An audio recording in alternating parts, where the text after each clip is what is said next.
Hello and welcome. I am excited to introduce today's guest, Brandon Cobb, the owner and partner of HBG Capital, a dynamic real estate firm based in Nashville, Tennessee. With a passion for creating superior risk-adjusted returns, Brandon oversees HBG Capital's vertically integrated approach, delving into residential single-family construction in Nashville and commercial multifamily acquisitions across the southeastern United States. Formerly a medical device sales rep, Brandon's journey into real estate saw him transform into a fund manager and a licensed general contractor, orchestrating over $22 million in new development annually. Featured on the covers of REI Wealth and Realty 411 magazines, Brandon brings a wealth of experience to the table. Brandon, thank you for joining us today. Hey, it's great to be here. Pleasure's all mine. Why don't we start out with you sharing a little bit about your background and sort of how you made that transition from medical device sales into real estate? Yeah, so once upon a time, I was not building neighborhoods. I was in the OR side by side with surgeons, making a difference in patients' life. And probably unlike, I guess, maybe most of your viewers, I never had this aha moment where I was like, I want to be an entrepreneur, or I'm just so fed up with my corporate job. I just, I've had enough and I want to take the plunge. I was happy. I loved what I did. I thought it was the coolest thing in the world. Young guy in his 20s being able to wear scrubs every single day to the OR, out in public. People ask him what you do. Are you a doctor? Sitting side by side with the or surgeons in the OR, making people's lives better. The fact that I got to put products in people that increase their mobility and solve rotator cuff tears and ACL tears, I thought that was cool. So I had no desire whatsoever to quit my job. But I got sat down one Friday, and it was one of those Fridays where the spring was knocking on winter's door, right? It was that first sunshiny day where you want to sit outside and have a cup of coffee and hang out. My boss invited me to Starbucks over in West End in Nashville. And I was so excited because I just had this amazing power trial at Meharry Hospital down the road. And that power trial had led to the doctor wanting to try some of our disposables. Like literally, it couldn't have been a better day. The other rep really actually upset the doctor where he turned to me and was like, I want to try some of your stuff. So you couldn't have had a better day as a rep. Big power equipment trial, got him in the OR, might be winning some even more business from this doctor. As I pulled the chair out to sit down underneath me, my boss immediately said, hey, Brandon, I, you know, don't think that you're going to be a great fit for our company going forward. And I was like, what do you mean? Are you letting me go? And he's like, yes. So I got fired that Friday. And after a few hours of shock and conversations with friends and family member, woe was me. I'm like, what happened? I realized something. I learned something that I would carry with me for the rest of my life. And that was that nobody was going to look out for my financial well-being but me. You can be as loyal as you want to a company, put all the blood, sweat, and tears in, climb that corporate ladder. But at the end of the day, the company that you work for has to do what's best for the company, and it's no hard feelings. And for me that day, it was letting me go. And so that was kind of my, all right, well, you don't have a job anymore. You had all these sales careers, you had rookie of the year sales award, you worked really hard. What in the heck happened? And so I gave myself a 6-month ultimatum. I said, well, I'll try to figure out ways to make money myself. And worst case scenario is I'll just go and get another sales job. And so luckily I had kind of read the right books at the time. I think my rent was probably 1/10 of my income. So I was saving a lot of money, paid cash for my car. I drove a, old car that was probably just one level above a junker. So I didn't have nice things. I didn't want to buy nice things. I like money. I had investments. And so I had some capital sitting on the side that I could afford to kind of wait this thing out for 6 months. And that's what started me on my real estate journey. I'll let you know the part two, but that's how it essentially went down. I love that. I too can relate to the love of living in scrubs and living the good life in the OR. I actually started out as a surgical tech in the Navy. So I did that for 7 years and like fully enjoyed that environment. But it was sort of a crossroads for me of like, okay, I either need to become a surgeon or I need to, do something different, and ended up going, totally different route down the admin track.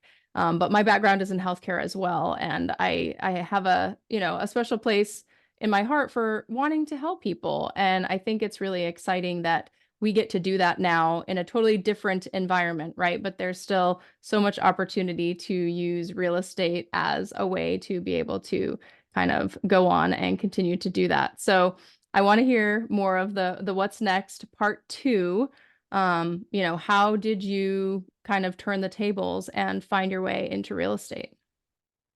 Well, step one, I knew I needed a mentor, right? That's what all the books said, right? You listen to enough Tony Robbins or Grant Cardone or Zig Ziglar and Brian Tracy. They're like, you got to find a mentor. So I was like, all right, well, where are these people? Well, they're probably at real estate meetups. So I started going to all the real estate meetups.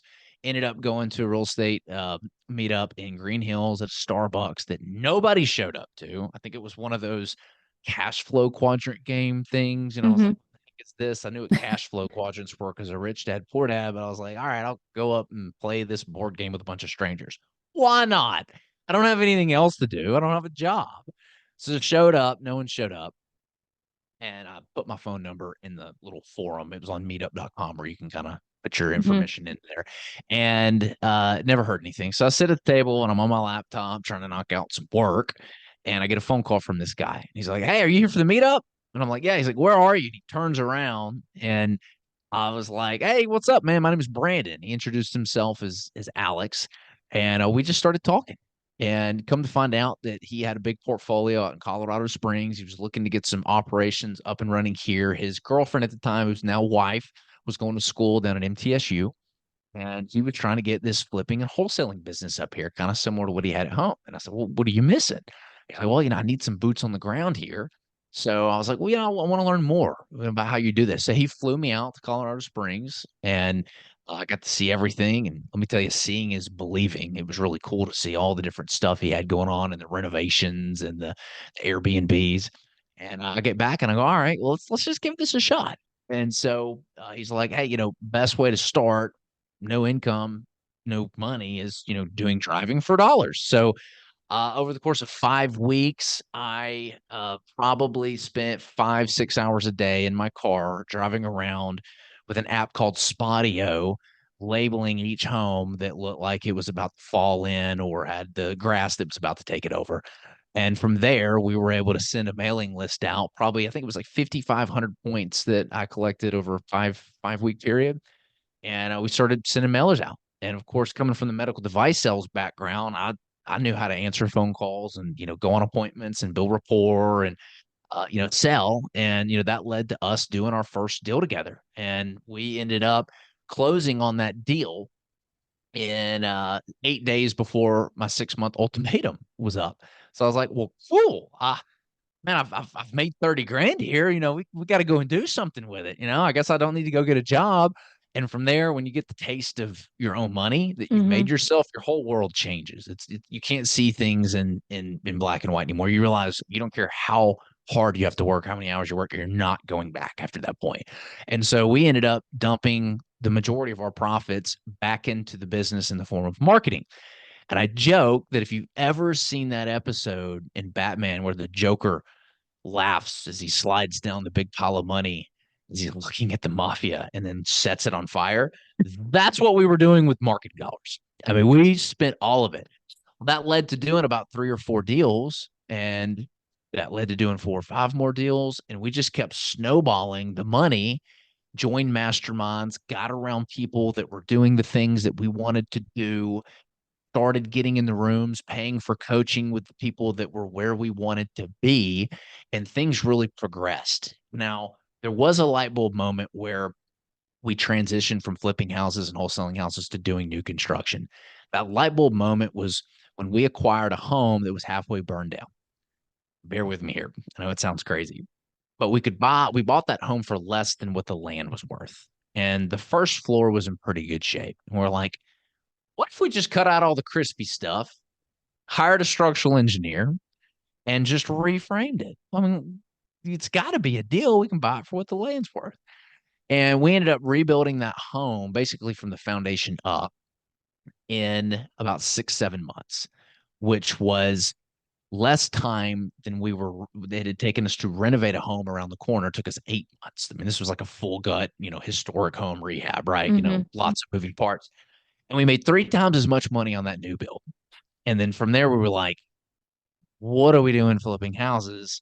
We need to be in new construction. And so we kind of built up a similar operation. We're doing like 19, 20 homes, building them. And we just noticed how spread out we were. And then it made sense why these national home builders were doing these track houses in the same area. We're like, oh my God, could you imagine if the team showed up to the same spot every day to work? I mean, how much faster could we build these things? How much better of a deal could we get with our vendors? How much smoother would everything be? And so that's what led us to reaching out to the local municipalities in our market and basically coming to them saying, hey, we're new to town. We don't want to step on anybody's toes. What's lacking in the community? What's the vision? What are the citizens complaining about? What do you guys want?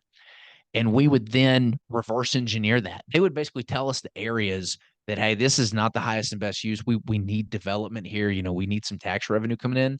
And we would go and we would talk to the homeowners and we'd say, hey, your home's worth $400,000 or $500,000. If we could give you 800,000 or 900,000 for it, would you be interested? Mm. And of course, that's a very compelling offer, Yeah. right? And they're like, well, how are you going to do that?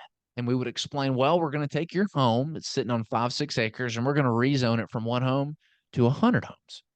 And then we're going to pay you what it's worth after we build the value into it. And the homeowner's like, well, what's it going to cost me? And we're like, absolutely nothing. We will pay for all the civil engineering fees and everything to get it done.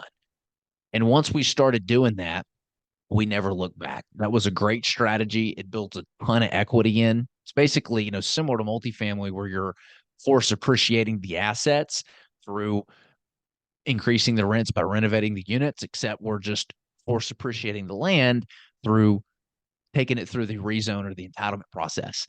And so after we've got that done, we've closed on it.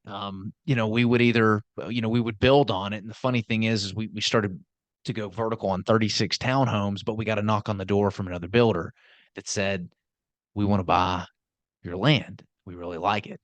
To which we responded, it's not for sale. Sorry.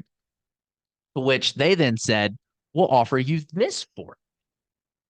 To which we responded, it's for sale now. And The so price that's how is we kind of right. the price is right. So we sort of accidentally got into this land development. So our business is now made up of a mix of acquiring land after all the improvements are in place. We'll either land bank it for a couple of years with our investors, or we'll syndicate the deal and sell it to a builder that we contract with, or we'll syndicate it and then we'll go and we'll build the homes ourselves. And there's a fourth strategy that we're really trying to figure out because we've sold some of these developments to these BTR funds. BTR is build to rent. It's basically a Hmm. fund that comes in and acquires a whole neighborhood to rent it out. We're now trying to look at that as a fourth exit strategy for our land deals. So I'm hoping that we can come up with something soon. That's awesome. I love that idea of like, if you can identify the right land to acquire, that you have like this whole multiple different ways that you can, exit from it that are all, profitable. It's just sort of depending on which one makes the right sense at that moment in the market for you, for your investors, for other potential buyers. Um, it's a pretty solid strategy. That's why we love it. There's so many different exit strategies. And if we can put that fourth one in place, if we can underwrite everything to like, hey, we can build and rent it, worst case scenario. I mean, your risk of return of capital it's mitigated at that point, right? Because you've got so many different ways along the way that you can liquidate at that point. But it all starts with working with the city. If we've done anything right, it's going to them first. The biggest mistake I see a lot of developers make is trying to shove a deal down the city's throat and not cultivating those relationships ahead of time. Because if you can show up in those meetings and you already know how much tax revenue your development's going to generate over, a 10-year period, if you already know the the pain points of the city and the parks and the roads that need to be redone, if you've got a relationship with them there and you're working with them, you are going to have it so much easier than somebody who is just trying to shove something down their throat and not really trying to work with the city. When you first got started doing that, kind of can you go into a little more detail? How did you go about doing that? Like, who did you reach out to at the city? Kind of what type of proposition did you bring to them? How did you initially start that conversation? Yeah, and just to put some context to this, it's much easier to go and speak to the planning commission, or there's usually like some kind of representative at the city, someone that's in the office, like a secretary of the city that is a liaison between the developers and the planning commission. But it's their job to meet and hear developers out. So we would figure out who was on the planning commission and just go meet with them and ask, hey, who's our rep to talk to, and take each, for coffee or lunch, or Hmm. just meet with them at the hearings and get to know them, and understand what the city is, because everybody on that planning commission, they're in charge of creating the vision for the community. That's why they were elected, right? Um to represent the interests of the citizens in that community. And so for us, we're still able to go, like, these bigger cities. If you're in a market like New York, this might be a little bit more difficult because I'm not in New York and I don't know. I know there's a lot more politics involved, Hmm. but even in downtown Nashville, we've got a population of, not close to 900,000 people. We can actually still go and kind of talk to the planning commission. Now, when you get into these suburbs, which is where we are, and the reason we're in the suburbs is because that is where a lot of the affordability has moved. Our Hmm. whole investment thesis is right now is entry level housing. That's where we want to be. Lots that we can sell to builders, land that we can sell to developers, houses that we can build for first time home buyers. That is the most undersupplied, highest demand real estate niche right now. There's just no affordable housing for people. That's where we want to be. And so, um, taking those meetings, they'll take, it's a lot easier to get in with these smaller municipalities for us. But even the downtown ones, they'll go and they'll meet with you. But it's getting those meetings with the right people, and they want to meet with you. Yeah, I think that's really helpful just to kind of understand, like, for people who don't engage with the city very much, that there are these committees in place who are designated to represent the community and who want to hear feedback from the community. And I think a lot of times we just sort of assume it's going to be kind of like the other thing that you described, that we're sort of like trying to fit a square peg into a round hole, and you have this idea and you want to get it done, and the city doesn't want to listen. But if you flip that script and approach it from the perspective of, like, who here has the voice of the citizens, what questions can we ask them to learn what it is that they're trying to accomplish? What are their pain points? How can we add value for the city? It totally changes the conversation. Mhm. I'll tell you another great reason to do this is those people on the planning commission, they've most of the time they've got very deep roots in that community. So if you're out there hunting for deals, and I'm not always talking about land deals, if you're hunting multifamily deals, they know the people that own those properties. They know the people who are, have built multifamily. They know the developers. They will start referring people to you, or they might just give them to you on the first go around when you ask. Who knows, that have land or have deals, or are going to be in the market to sell. They know a lot of those people because of their grassroots in those communities. Great resource to find off market deals. And we all know that when you're introduced from someone, if it's a referral, much higher likely chance that that's going to go well versus, cold calling somebody or sending somebody a mailer. Anytime you get a warm introduction, especially from somebody as reputable as being on the city council, much easier transition to a conversation about doing business. For sure. Yeah, that's a excellent point. Can you share a little bit about your perspective? I know you have a lot of engagement with working with limited partners, and I'm sure you've been one yourself multiple times. Can you talk to the strategies that you use in, like, how do you simplify that process so that you can very quickly kind of look at a deal, analyze it, and figure out if it aligns with what you're trying to do?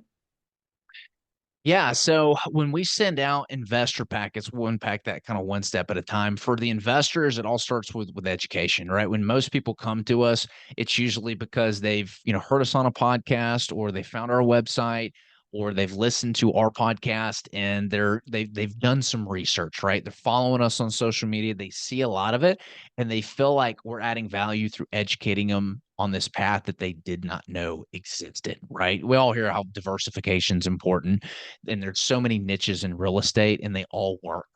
But for them, they're typically coming on board because they did not know this vehicle existed. These syndications did not exist. And so it's very easy to explain that most of these buildings you see being built downtown, or these apartments being built, or these apartments being acquired, whatever it is, it's not one person that owns it. It's a group of investors that pool their money together to be able to acquire assets that they wouldn't be able to acquire on their own. A really easy term to kind of throw around is like crowdfunding, right? It's when you and a bunch of buddies get together, you pull your money in to buy this larger asset that is a really good deal. And so they're typically have a pretty good idea of what we're doing beforehand because they've listened to a lot of podcast episodes. They've gone to our website, hbgcapital.net, seen all the free educational resources and downloaded it and been like, wow, I'm interested in learning more about this. As far as how we know the opportunities that we're looking at are a good deal, let me just give you an example of one that I'm working through right now. So I know that in Dixon County, that builders are going to want to pay somewhere around $75,000 to $90,000 for the lot. That's just the going rate for lots, for example. So that's kind of the first step, right? That's the first thing we want to underwrite is, hey, can we just, syndicate and develop and sell this thing? I know that this home we acquired, we bought it for 700,000. It was probably worth 400,000. So we're almost able to pay the seller double, which is why they did the deal. Our cost basis on that deal is now $700,000. We can build we can build exactly 74 homes on this piece of land. That's what we got it approved for. So we're under the value of we're under about 10,000 per pad. So 10,000 per pad, 10,000 times 70 for about 740. So we're under that $10,000 per pad mark. The reason I want to be around $10,000 per pad is I know my development costs are going to be on the low side in the high 30s, maybe on the high side, the low mid 50s. So even if I'm on the high side, which I'll know because a geotechnical report will tell me that information, I'll know how much rock there is. A topography report and grading plan will tell me how much dirt I need to import and move. I know that, if I'm all in for this thing at 65 and I can sell it for, 85 a pad and I'm making 20 a pad, that's really good margins. So I typically want to see these 20, 25% margin deals that are baked in from the very beginning. I also know that the market for this land is somewhere around 17 to 25 per entitled pad. So if I'm buying it for $10,000 per pad and I can sell it between 17 and 25 per pad, doing absolutely nothing to it, that's my equity. That's the value that I've force appreciated it to. So I've built multiple steps on my disposition and I've been able to build in a lot of equity along the way. I'm just increasing the amount of equity along the way if I'm able to develop and sell it.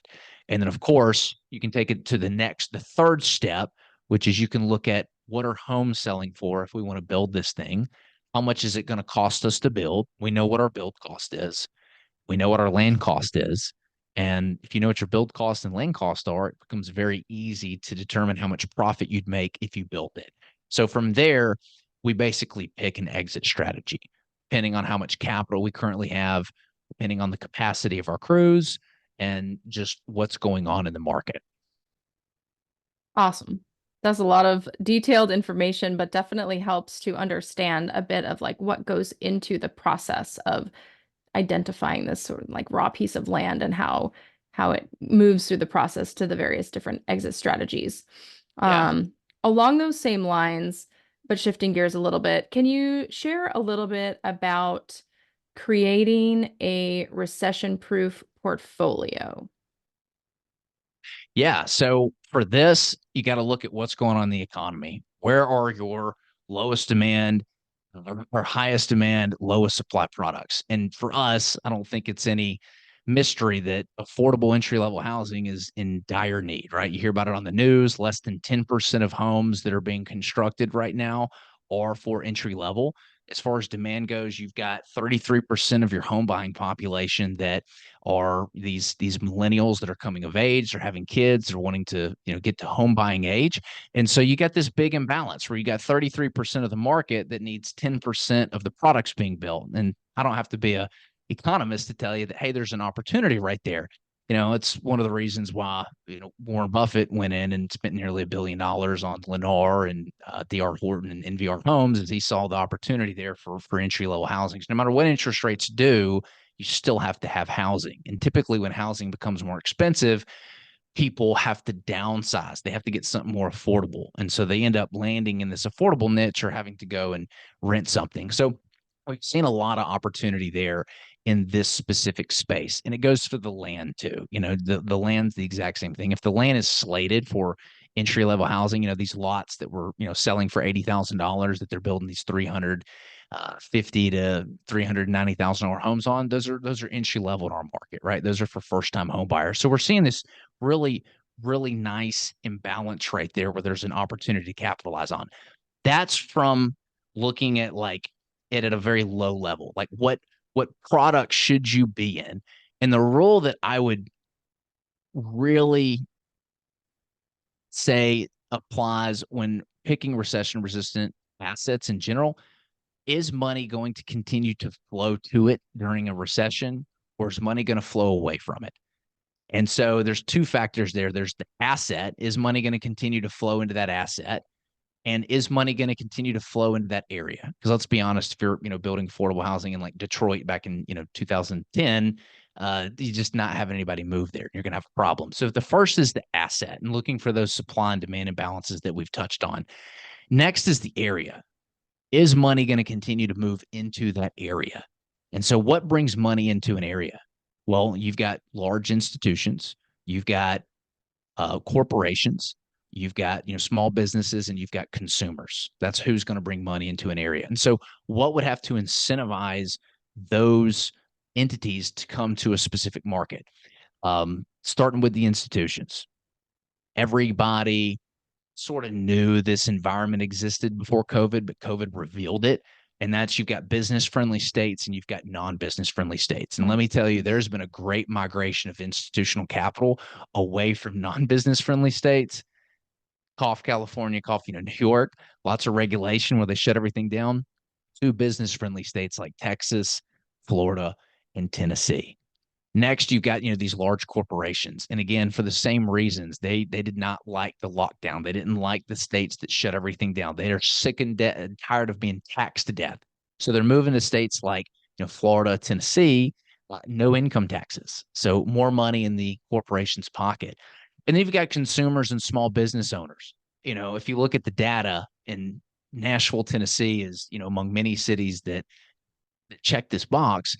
You've got over 100 people moving a day. Nashville's had 33% population growth since 2010.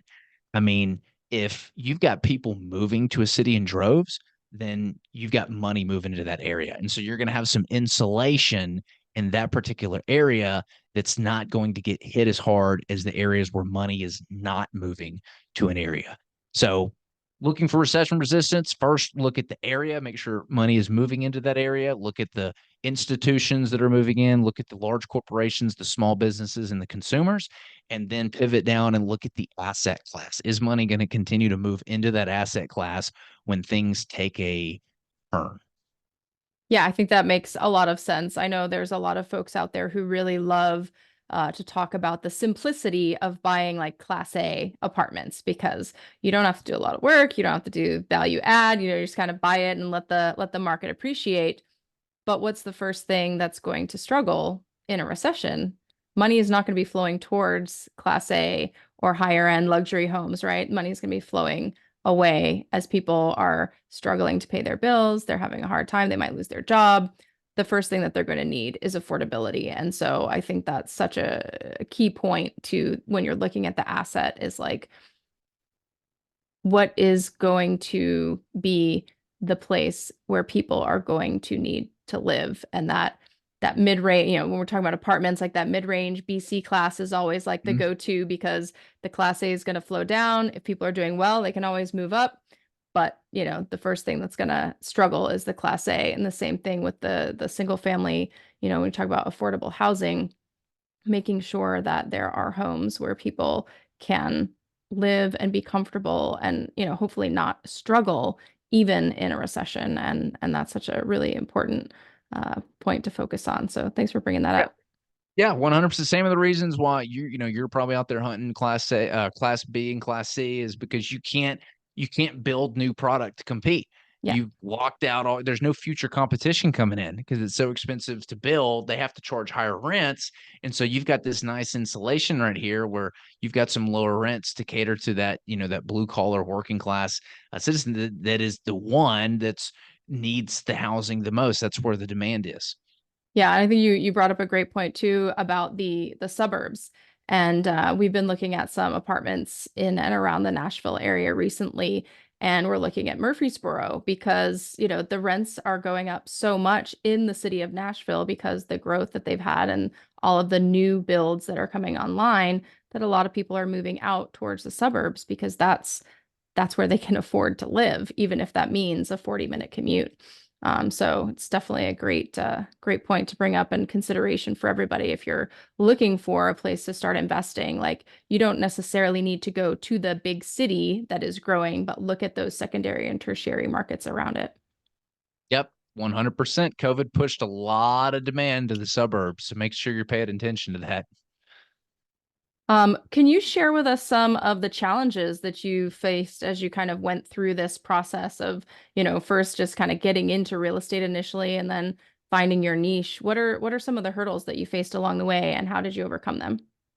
Oh Lord, man, the amount of hurdles or God, how long do you have? Let's see. Let me pick out some really big ones. I can tell you that when I first got started, you need to see and touch and feel the money. In order for the world, I guess, to unplug from the matrix, you got to figure out one, get some money in your account that's not coming from somebody else that you generate. That alone gave me the energy and motivation to like really push through all the hard times. Like once you unplug from the matrix and see like I don't have to work from somebody again, that is a complete game changer. And so working through those first 6 months, believing in something without touching and seeing that it was real, that was something that was really difficult because you grow up in a world where your mom and dad are like, oh my God, you need to get a job, you need to do this because they are telling you what worked for them and they just want what's best for you. And they don't understand that they're, detracting you from this thing that's possible that you don't even know is possible yet. How to overcome that? Get a mentor, pay for coaching, get in mastermind groups. Second thing was when I was building my first home. First home is funny that new construction project I told you about that actually was not my first one. My first one was the third deal I ever did.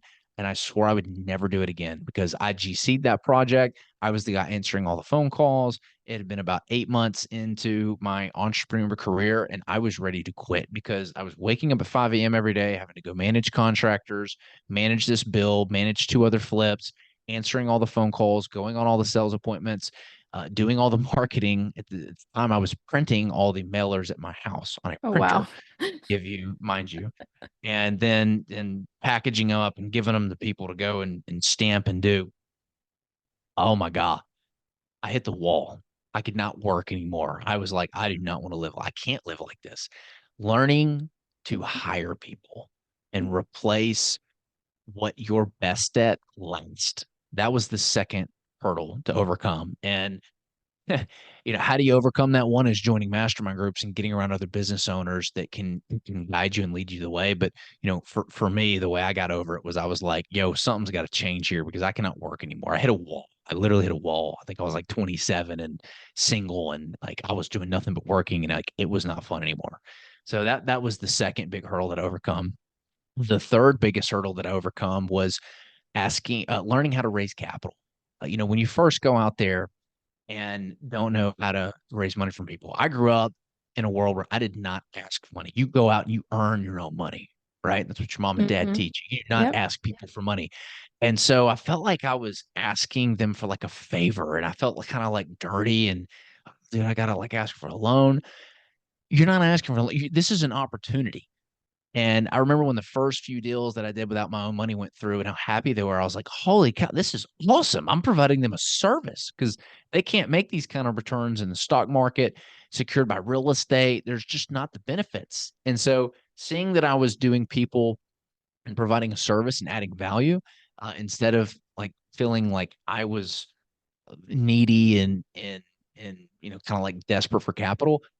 That was a big hurdle. And how I overcame that was, if you call enough people, the butterflies go away. You're just gonna have to push through that pain and that anxiety and just do what you got to do.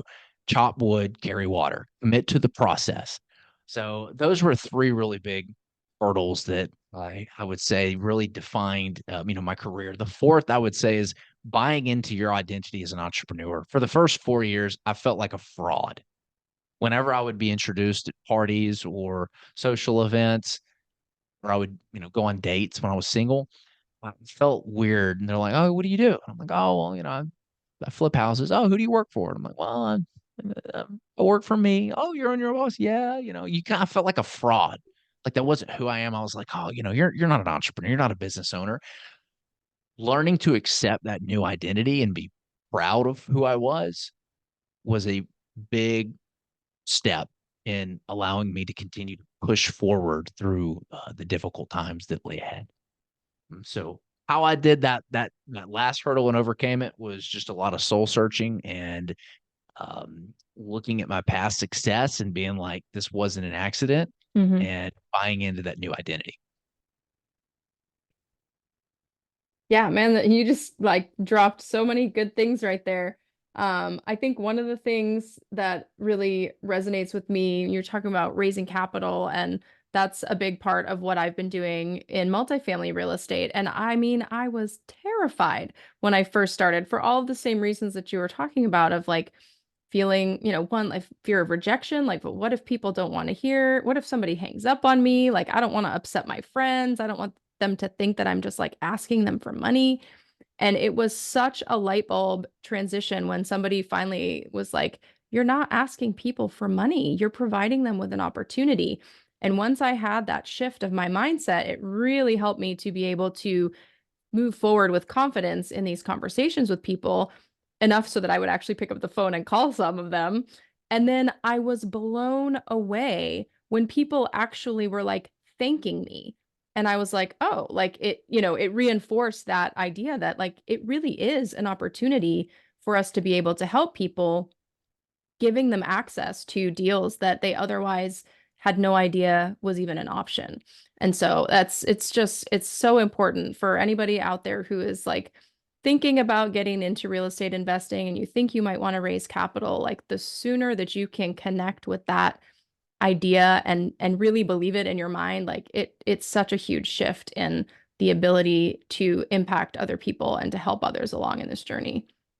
You're gonna have to work through some butterflies, but it's possible, right? It's not what I love about this whole real estate thing. It's not what you get in the end. It's really not about making money. Making money's fun. That's the result, but it's who you become in the Yeah. process. That's the real goal. Absolutely. The other thing you talked about that I want to talk a little bit more about is figuring out like how to not be the person doing all the things. So, can you talk a little bit more about like, did you kind of develop your own internal process or did you just connect with somebody who like sources great staff for you? Or how did you work through that process of like finding good people to be on your team? So I was first told, what needed to happen when I was in a room full of people, and this was at a mastermind event. I was around a lot of other people who were flipping and wholesaling houses at the time, building houses, and said, "Hey, here's my problem." And they're like, "You need to hire a director of first impressions, someone to answer all your phone calls, because that's what's burning right now. You're spending all these marketing dollars, and you're not able to answer all your phone calls." Next is you need a project manager. Brandon, you don't know which way to swing a hammer. Stop trying to manage your projects. Quit being a cheapo. I needed to hear it from people that were where I wanted to be. So I took that at heart and I then developed my hiring process. My hiring process, and I'll kind of very, briefly go through this whole thing because I've done whole episodes on how to hire, is there's a couple big things you want to do. One, hire strategic partners. Don't hire employees. Hire top down, not bottom up. Bottom up means I got to train you and I got to show you how to do this. If the person you're hiring, and I swear, if people can just do this one thing, they will be wildly successful at hiring. If the person you're hiring can't come into your organization during the hiring process and teach you how to make the position better than what you're currently doing it, don't hire that person. That's what a strategic partner is. So make sure you're hiring strategic partners. Our interview process is as follows. We start with core values. So, growth, integrity, stewardship, extreme ownership. They've got to have these core values. How do you screen for those? After you've done your initial phone interview where you've verified pay, that they've done a little research on your company, that they've got some long-term goals, and they sound good on the phone, and they've asked you several questions and inquired and asked some good probing questions. If they pass that little 15-minute phone interview, send them an email with a Loom video. I love Loom. It's where you can send a video of you recording what you want to say and ask them questions that will reveal whether or not they have those core values. One of our core values is growth. So one of the questions I asked them is, tell me about the past 3 to 5 books or podcasts you listened to. What'd you learn from it? If they're like, oh, I just don't listen to books or podcasts, that tells you right off the bat they don't have that growth core value. We're not going to hire them. After they've got the core values, we do something called behavioral style interviewing. This is an in-person approach, and we throw the book out the window. You will not hear us, tell me about yourself, or what's your greatest weakness? My goal is to get rid of the facade. Everybody shows up with this professional kind of facade in the interview process that you got to sort of break through, these canned answers to the questions. You throw all that out by using behavioral style interviewing. That's where we ask them to tell stories that exemplify the skills we're looking for in the position. So what does this sound like? Hey, I'm interviewing a project manager. Tell me about a time where you had to fire a contractor. How did it get to that point? And how did you go about finding a new contractor to replace them? People cannot BS stories. So using behavioral style interviewing is very important. Let's say we got a sales rep. Tell me about a time where you got a customer to start talking about their problems. Tell me about a time when you're able to successfully influence one of your customers to purchase from you. Tell me a story. So we line up all the skills that we're looking for that position, and we use behavioral style interview. Once they pass that, then we do what's called a mock work day, where we invite them to come work with us for a day. We pay them, and we have a specific, task that we give. And I tell them, I want you to check in with me every 2 hours through the whole day and give me a status update on what you're working on. And depending on how they do during that whole work day, that kind of tells us if they're going to work really well with the team. If the team likes them, we'll kind of introduce them to people. And we just kind of want to see what scratching the surface with this person look like. After that, if it goes really well, we do a drug test and a background test, and we hire them. I love that. It's definitely, like you said, kind of goes against the status quo a little bit in terms of like, you're not asking anything from this list of like canned questions with standard responses that people, what am I going to be asked on an interview? But it really gets to the heart of like who they are and what are they bringing to the table for your team beyond just, can you regurgitate some, standard answer that you think we want to hear about Yep. XYZ. Yep. Yeah. You want them to have the core values and the skills to do the job. Awesome. Thank you for sharing that. I know you had mentioned earlier that you have some resources on your website. Would you like to highlight what some of those resources are that might be of value to our listeners? Sure. Yeah. We've got a website, hbgcapital.net. That's Harry, Bob, Gary Capital.net. I joked that someone stole the .com, so we're stuck with the .net. But yeah, if you're somebody who's interested in building a legacy, making an impact on your family, if you're trying to retire, you can go to that website. We've got a ton of free educational resources about everything that we do, passive investing opportunities. There's a free ebook that we've got called 100 Questions Business Owners Ask Before Investing. And I wrote that book because I got a call one day from one of our current investors who asked if I would be available to speak with one of his friends. His buddy was out in California and lost all of his investment on a real estate deal and wanted to see if there was something I could do to help him. And I said, I'm more than happy to take the call.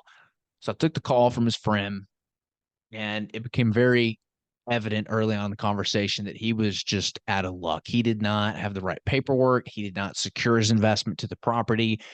It was very, very sad. And the reason that it happened was because we'll call him Matt. Matt was very green.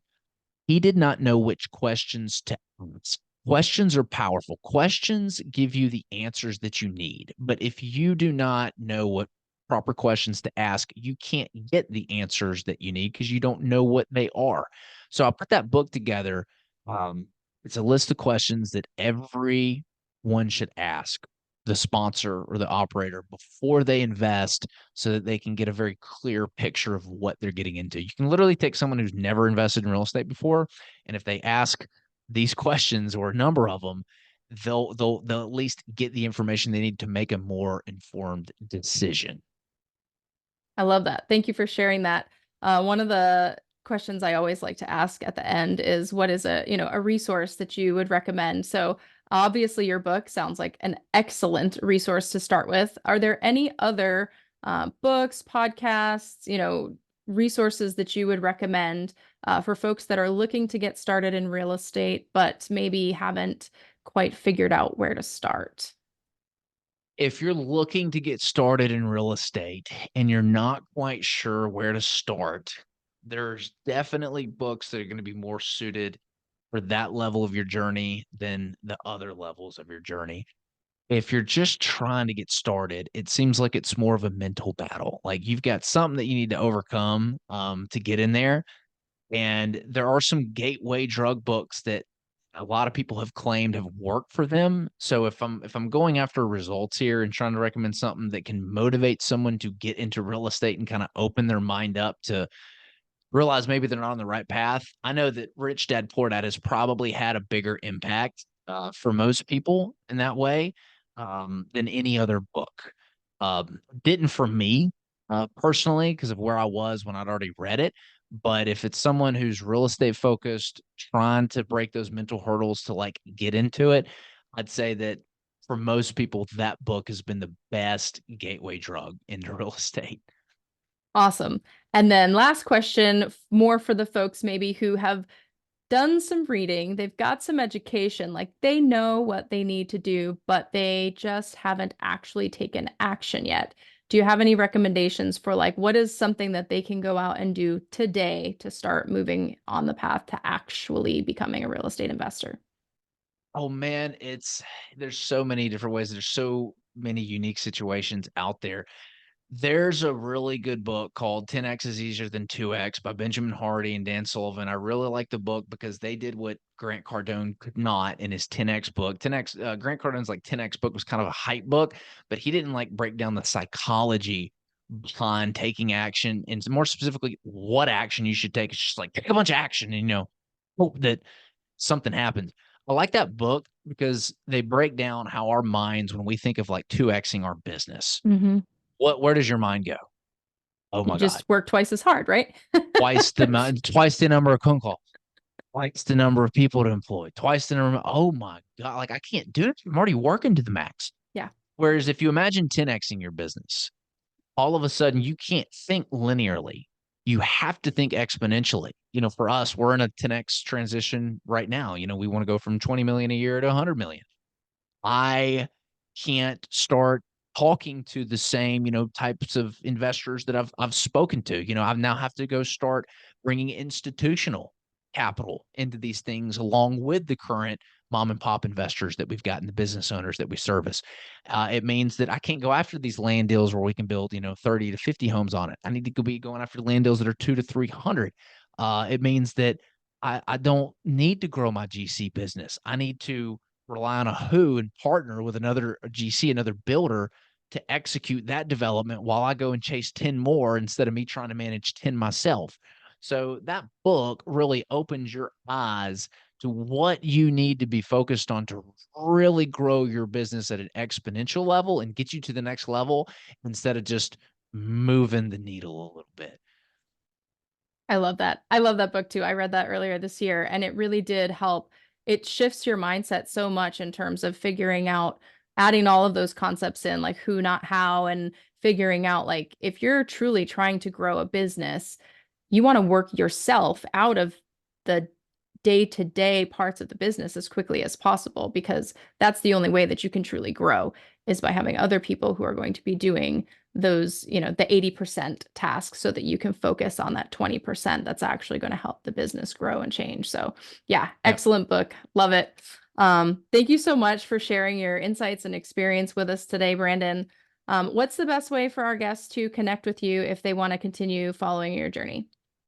Yeah, so our website, hbgcapital.net. You can go to that website. Feel free to schedule an introductory call with me. You get me, not some member from a team, not some number. We like to treat everybody like their family and build relationships with each person that is interested in learning more. I'm also on social media. So you can type in Brandon Cobb. It's like corn on the cob, COBB. You can throw me in there. I post content daily that's designed to educate people. And yeah, would love to connect. Awesome. Thank you again, Brandon, for joining us and for sharing your wisdom with us today. We'll provide links for all of those things in the show notes as well. And thank you to our wonderful listeners for tuning into this episode and being a part of this community. If you found value in this episode, please hit the subscribe button and leave us a review. Until next time, remember that your path to financial freedom and the life of your dreams might be closer than you think. Take the first step and explore your possibilities. Stay tuned for more insightful episodes. And again, thank you for listening.